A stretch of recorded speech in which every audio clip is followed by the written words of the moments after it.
Welcome to Saturday Night Scares. I am your host, Count Vampire. My apologies for not appearing yesterday. Friday was not a good day for the Count. I spent all day in my casket. And yes, it gets smelly in there if you're ever wondering. They're not very well ventilated now, are they? Tonight, we're going to be continue reading from scary stories, from more scary stories, that is, to tell in the dark, by Alvin Schwartz, and drawings by Stephen Gamel. Have you ever seen the cinematic movie of Scary Stories to Tell in the Dark? I have.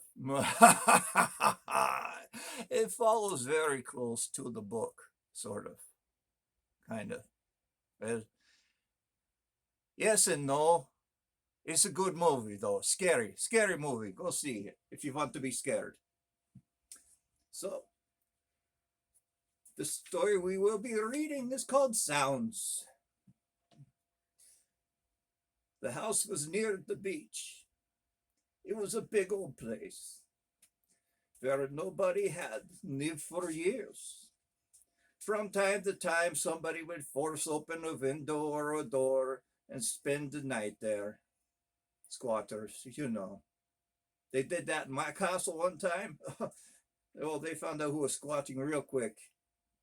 They drank some very, very old wine and they were squatting from it. But they never spent longer than one night in the house. 3 fishermen caught in a storm took shelter there one night. With some dry wood they found inside, they made a fire in the fireplace. They lay down on the floor and tried to get some sleep. But none of them slept that night. First, they heard footsteps upstairs. It sounded like there were several people moving back and forth. And one of the fishermen says, "Who's up there? Don't you know the rules? Don't you ever ask who's there?" The footsteps stopped. But then heard a woman scream. The scream turned into a groan. The groan died away. Blood began to drip from the ceiling into the room where the fishermen huddled. A small red pool formed on the floor and soaked into the wood. The door upstairs crashed shut again. A woman screamed, "Not me!" She cried. Did she cry or did she scream? Whichever. Make up your mind. They always go, "Oh, Count, why didn't you come sooner?" When they see me, they never cry or scream. It sounded as if you've been running on high heels, trapped wildly down the hall. "I'll get you," a man shouted. And the floor shook as he chased her. Thump, thump, thump, thump. You know how that goes. I think we've read this before. Then silence. There wasn't a sound until the man who had shouted began to laugh. Long peals of horrible laughter filled the room. It went on and on until the fishermen thought they had gone mad. But finally it stopped. The fishermen heard someone coming down the stairs, dragging something heavy, and bumped on each step. Bump, bump, bump, bump, bump, bump, bump, bump. That. Because they got tired of dragging it. And the door opened and slammed shut again, and then silence. Suddenly a flash of lightning filled the house with a green blaze of light. Ghastly face stared at the fisherman from the hallway. Then another crash of thunder terrified them, and they ran out into the storm. Here's another one. It's called The Weird Blue Light. You can see the picture that goes along with that. Nice artwork. Very nice pirate ship. Sailed many of them. in my tenure as a vampire. Late one night in October of 1864, yes, I've remembered that October, a Confederate blockade runner slipped from some Union gunboats at the entrance of Galveston Bay in Texas and made it safely to port with its cargo of food and other necessities. Lewis Billings, the master of the small vessel, was getting ready to weigh anchor when he was startled by a shriek from one of the crew. A strange old-fashioned schooner with a big black flag was rushing down at us, Billings said later. She was afire with a short, sort of weird pale blue light that lighted up every nook and cranny of her. Yes, I like when the nooks and crannies are filled up. It makes them a little more tasty. The crew was pulling the ropes down, and the other worked, and they paid no attention, didn't even glance our way. They all had ghastly bleeding wounds, and their faces and their eyes were those of dead men. Well, probably because they were. I mean, they got septic from the ghastly wounds on the ship. It's just nasty, no good doctoring. Yeah, it was not a good sight. The man who shrieked had fallen to his knees, his teeth chattering as he gasped out a prayer. Overcoming my own terror, that was chilling to the marrow of my bones. I rushed forward, shouting to the others as I ran, and suddenly the schooner vanished before my eyes. There's no schooner here, then they're gone.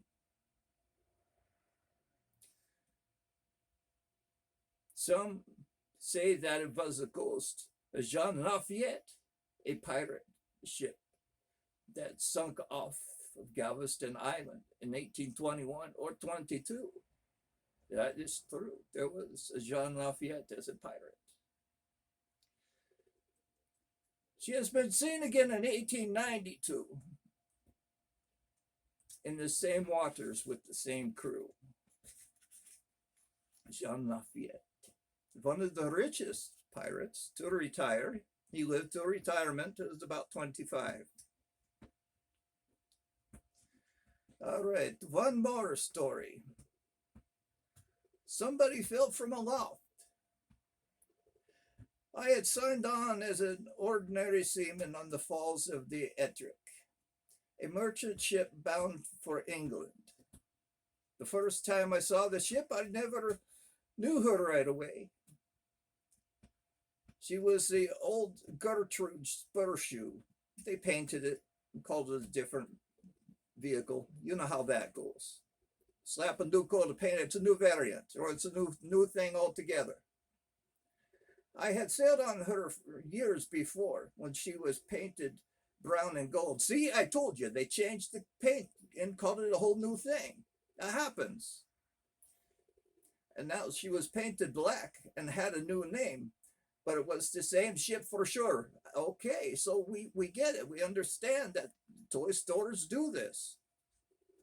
Or toy companies, I should say.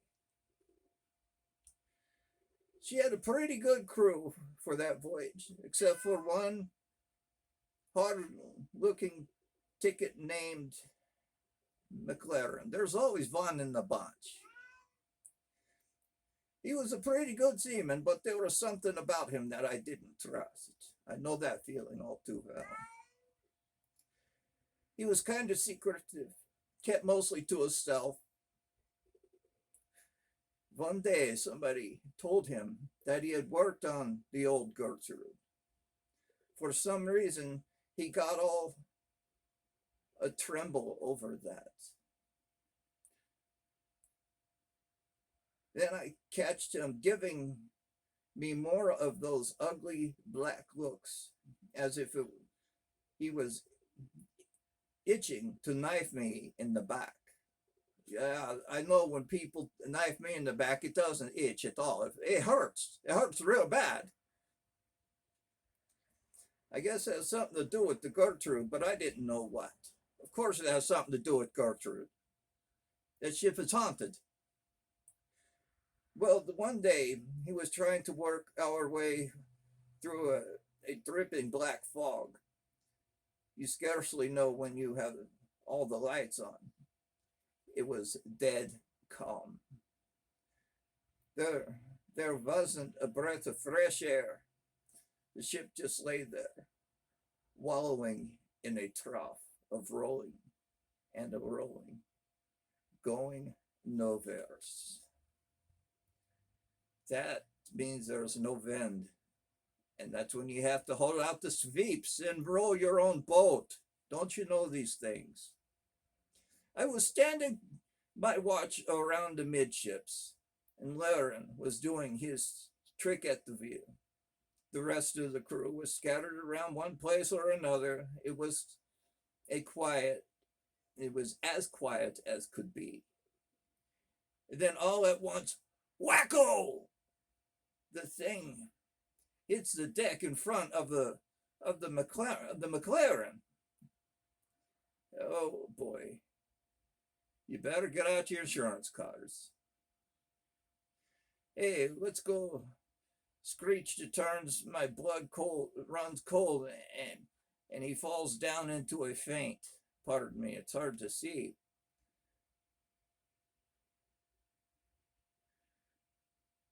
The second mate starts yelling that somebody has fallen from aloft. Laying there just forward of the wheel was somebody or something dressed in oilskins. With blood oozing from underneath, the captain ran and fetched a big light from his cabin so we could see who it was. They kind of straightened him out to get a good look at his face. He was a big, ugly-looking devil. That's not nice to say to somebody who had just fallen off your loft. But nobody knew who he was or what he was doing up there. He fell. He didn't know what he was doing either. At least, nobody was saying. When McLaren came to front his faint, they tried getting something out of him. All he did was jabber away and keep rolling those big, wild-looking eyes of his. Everybody was getting more and more excited. We all wanted to hear or have the body overboard as quick as we could, but there was something weird about it, as if it wasn't real. And then the captain wasn't so sure about getting rid of it that way. Could it be a stowaway? He asked. Then the ship was filled with lumber we were carrying. There was no space for the living. Well, there was no space where a living thing could hide for 3 weeks, which is a long time even we had been out, even if it was a stowaway. What was he doing aloft on such a dirty day? There was no reason for anyone to be up there. There was nothing to see. And finally, the captain gave up and told us, have him overboard. Then nobody would touch him. I don't really blame him. He's probably smelly. The mate ordered us to pick him up, and nobody made a move. Then he tried coaxing, but that didn't do any good. Suddenly, that loony McLaren starts yelling, I handled him once, and I can't handle him again. He picks up the body and staggers him over the railing with it. He is just about to throw it overboard when it wraps its 2 big long arms around him. And over they go together into the briny deep. Then on the way down, one of them starts laughing in a horrible way, like ho ha ha, hee hee ha ha, something like that. and the mates are yelling to launch a boat, but nobody could get into a boat, not on a night like that. We threw a couple of life preservers after them, but nobody knew where they would help. So what happened to that? So that was that. Or was it? The first chance I had to go home after that, I went right over to the old Captain Spurshoe, who was the captain of the Gertrude. He was the captain of the Gertrude, pardon me. Well, he says, one trip, these two outlandish men skipped aboard the Gertrude. One was McLaren, and the other was a really big fellow. The big one was always picking on McClellan and thumping him around. And McClellan was always talking about how he would get back at him. Well, this wet, dirty night, the two of them was up there alone. And the big one came flying down, killed himself deader than a herring. And there's the picture there of the poor old sod. Well, almost finished. McLaren says the foot rope would have been used parting, and somehow he almost fell himself. But everybody who saw the rope knew that it wouldn't give way on her own. She had to be cut through with the knife. After that, whenever we came into port, McClellan thought we weren't going to be getting back to the police after him and stuff like that. Darn dyslexia. After whatever we came into port, after that, whenever we came in, forgive me, please. After that, whenever we came into port, McClellan thought we were going to get the police after him. And then he'd be getting pretty scared, but he wouldn't prove anything. So we didn't try. And in the end, I guess the big fella took care of things his own way. Okay, hold on, Mickey. If he was a good ghost that came back, that's what he was. He was a very good ghost who came back. If there be things like ghosts. Of course, there's things like ghosts. There's Casper, the friendly ghost. He wants to play baseball. He wants to do a lot of things. Casper, you want him around, he's a good guy to have around. So, I hope you enjoyed more scary stories to tell in the dark. Tune in next week for Friday Night Frights. And this is your host, Count Vampire. Until then, may your dreams be unpleasant, and the stakes out of your heart and on your grill. Look over your shoulder before going into a dark room. And wear your masks. Talk to your doctor about that vaccine, and be kind to your animals. They know nothing but unconditional love. Until next week, this is Count Vampire saying ciao and stuff. Good that was. Funny I am, yes.